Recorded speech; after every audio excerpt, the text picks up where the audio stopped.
ఆయన కనుల యొక్క వెలుగును మనం చూస్తున్నప్పుడు అగ్ని జ్వాలల వలె ప్రకాశిస్తున్నాయి. అలాగే ఆయన కంఠస్వరం చూస్తే విస్తారమైన జలముల యొక్క ధ్వని వలె కనపడుతుంది. ఆయన ముఖం యొక్క ఛాయస్ చూస్తే మహా తేజస్తో సూర్యుడి వలె ప్రకాశిస్తుంది.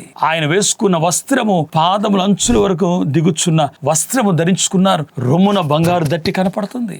అంత మాత్రమే కాదు, ఆయన పాదాలను చూస్తే అపరంజన పోలి ఉన్నాయి. ఈ రూపము యేసు ప్రభు యొక్క రాకడ రూపం అని జ్ఞాపకం చేస్తున్నా. యేసు ప్రభు యొక్క మొదటి రాకడ నరులను రక్షించడానికి శిలువ మరణం పొంది విమోచించడానికైతే రెండో రాకడ సిద్ధపడిన సంఘాన్ని, ఆయన రక్తంలో కడగబడి శుద్ధీకరించబడిన సంఘాన్ని, పెండ్లి కుమార్తెను తనతో కొనిపోవడానికి రానై ఉన్నారు కనుక ఆయన రాకడకు ఎలాగొస్తానో తెలుసుకొని మనము కూడా ఆయన వరుడు ఎలాగున్నాడో పెండ్లి కుమార్తె కూడా అలాంటి రూపం ధరించుకొని ఆయన చేత ఆకర్షించబడి మేఘం మీద కొనిపోవాలని ప్రేమతో మీకు మనవి చేస్తున్నాను. ఆమేన్.